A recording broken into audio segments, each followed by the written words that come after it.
ഇപ്പോൾ ആമയിഴഞ്ചാൻ തോട്ടിൽ നിന്നുള്ള ദൌത്യ സംഘത്തിന്റെ തെരച്ചിലിന്റെ തത്സമയ ദൃശ്യങ്ങളാണ് പ്രേക്ഷകർ കാണുന്നത്. 7 ഉദ്യോഗസ്ഥരാണ്, നേവി ഉദ്യോഗസ്ഥരാണ് അവിടെ ഉള്ളത് എന്നാണ് നമ്മൾ മനസ്സിലാക്കുന്നത്. ഇപ്പോൾ ഏറ്റവും പുതുതായി നമുക്ക് ലഭ്യമാകുന്ന വിവരം മൃതദേഹം കണ്ടെത്തി എന്ന സംശയം ഉണ്ട്. അത് ജോയിയുടേതാണോ, ജോയിയുടെ മൃതദേഹമാണോ കണ്ടെത്തിയത് എന്നുള്ള സ്ഥിരീകരണത്തിലേക്ക് എത്തേണ്ടതുണ്ട്. എങ്കിലും തകരപ്പറമ്പിലെ കനാലിന് സമീപമാണ് ഇപ്പോൾ മൃതദേഹം കണ്ടെത്തിയിരിക്കുന്നത് എന്ന ഏറ്റവും പുതിയ വാർത്ത വരികയാണ്.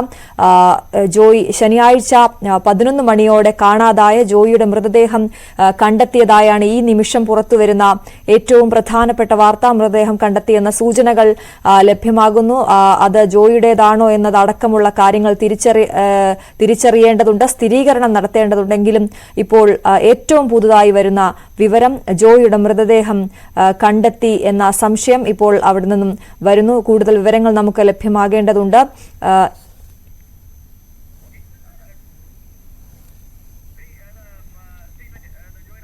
ഇപ്പോൾ ആ വാർത്ത സ്ഥിരീകരിച്ചിരിക്കുകയാണ്. ജോയിയുടെ മൃതദേഹം കണ്ടെത്തിയിരിക്കുന്നു. ആമയിഴഞ്ചാൻ തോട്ടിൽ കാണാതായ ശുചീകരണ തൊഴിലാളി ജോയിയുടെ മൃതദേഹം കണ്ടെത്തിയതായ വാർത്ത സ്ഥിരീകരിക്കുകയാണ്. ഇപ്പോൾ ദൌത്യസംഘം നടത്തിയ പരിശോധനയിൽ ജോയിയുടെ മൃതദേഹം കനാലിനടുത്തു നിന്നും കണ്ടെത്തിയിരിക്കുന്നു. വി അരുൺ ചേരുന്ന ഏറ്റവും പുതിയ വിവരങ്ങളുമായി. അരുൺ,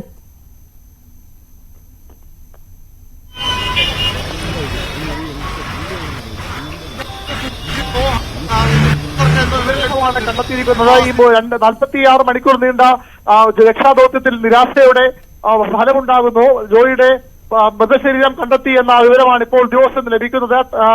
ശ്രീത്ര ബോർഹോമിന് സമീപം തകരപ്പറമ്പ് ഇരുമ്പുപാലത്തിന് സമീപം ജോയിയുടെ മൃതദേഹം കണ്ടെത്തിയതായാണ് ലഭിക്കുന്ന വിവരം. ഉദ്യോഗസ്ഥർ അവിടെ എത്തിയിട്ടുണ്ട്, പരിശോധനകൾ നടത്തുന്നു. അവിടേക്ക് ഇറങ്ങാനുള്ള ശ്രമത്തിലാണ് ഉദ്യോഗസ്ഥർ.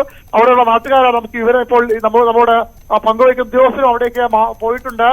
മൃതദേഹം കണ്ടെത്തിയെന്ന് തന്നെ ഉള്ള വ്യക്തമായ വിവരമാണ് ഈ ഘട്ടത്തിൽ ലഭിക്കുന്നത്. അതായത് ഇവിടെ നിന്ന് ഒഴുകി തകരപ്പറമ്പ് ഭാഗത്തേക്ക് ജോയിയുടെ മൃതദേഹം അവിടേക്ക് പോയി എന്ന് തന്നെയാണ് ഇപ്പോൾ ലഭിക്കുന്ന വിവരം.